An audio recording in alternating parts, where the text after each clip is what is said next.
AI is already rich enough to pay people back. We just choose not to build the system. See, if AI replaces your job today, nobody compensates you. Not the company, not the AI model, and not the government. Because right now there is no mechanism for that. Instead, you quietly pay the cost through high electricity bills, stress infrastructure, and disappearing job security.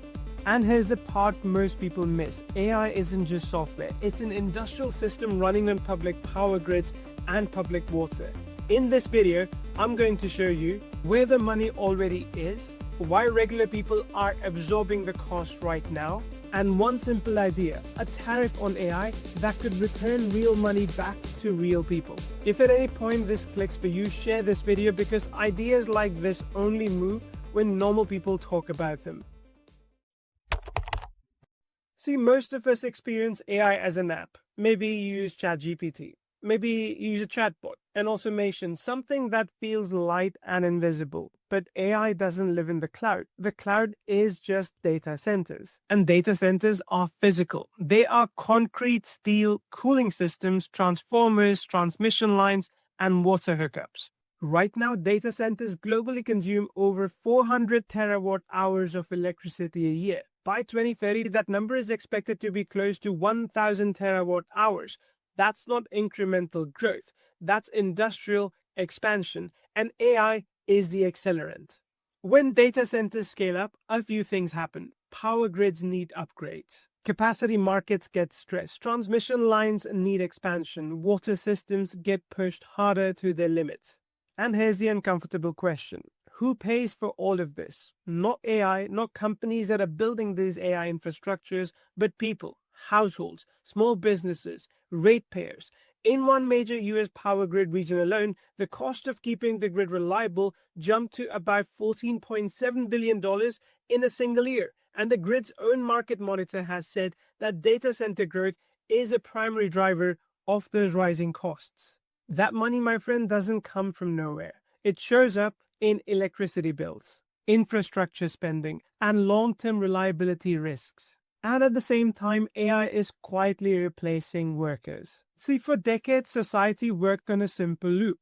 People worked, they went to a job, people paid taxes, taxes funded infrastructure, safety nets, and stability. But AI breaks that loop. When companies replace people with AI, this is what happens. Payroll taxes disappear, income tax disappears, social contributions disappear. And what replaces them? Compute, electricity, water, grid capacity, all of which are either lightly taxed or not taxed at all. So we're moving from taxed labor to untaxed compute while the infrastructure costs get pushed into the public domain.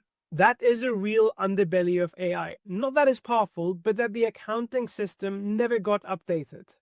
Let me give you some perspective and make this real for a second. Imagine someone in admin, accounting, or customer support. No big layoff announcement comes through. No press release. Just fewer tasks, fewer hours, and then one day all of that is completely gone. Not because they fail, but because software got cheaper. That person doesn't get a dividend or a share from AI productivity. They don't get compensation for displacement. They just get told to reskill. But reskilling takes time, and time costs money. This is where the system quietly breaks. In a moment, I'll show you how the money could actually flow back without new bureaucracy.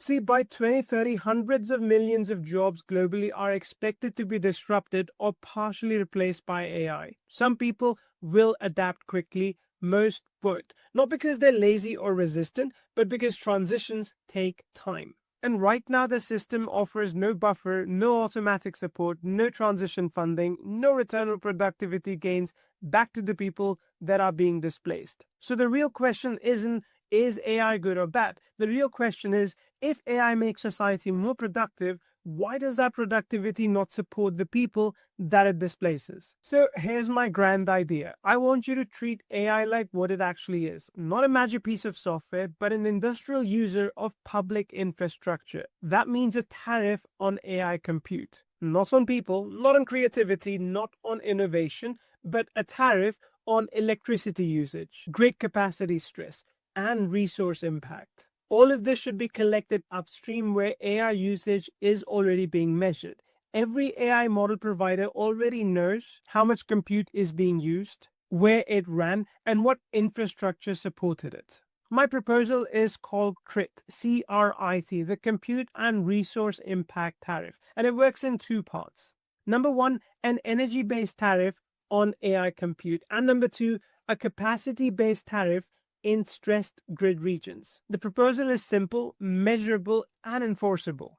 Now let's translate all of this into human terms. Say a modest AI tariff raises $8 billion a year globally. That sounds abstract until you actually convert it. $8 billion could mean temporary income support for millions of displaced workers, or $300 to $400 a month during transition periods, or UBI-style pilots in regions hit hardest by automation.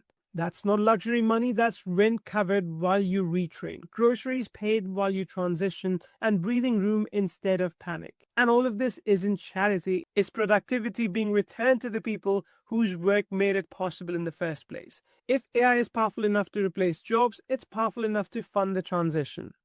But look, all of this doesn't happen because executives suddenly become more generous. It happens when people like you talk about it. When enough people say, if AI uses public infrastructure, it should pay back into society. If AI replaces workers, productivity gains should support people.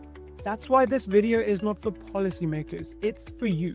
If this makes sense to you, then share it with someone who cares about jobs, fairness, or the future of work. Just leave a comment saying whether you support an AI tariff or not. This is how ideas move from theory to reality. AI is going to reshape work whether or not we like it. The only real choice we have is this. Do we let productivity gains pool at the top while people quietly absorb the shock? Or do we build a system where AI helps fund the transition it creates? AI tariff on AI isn't punishment, it's accounting.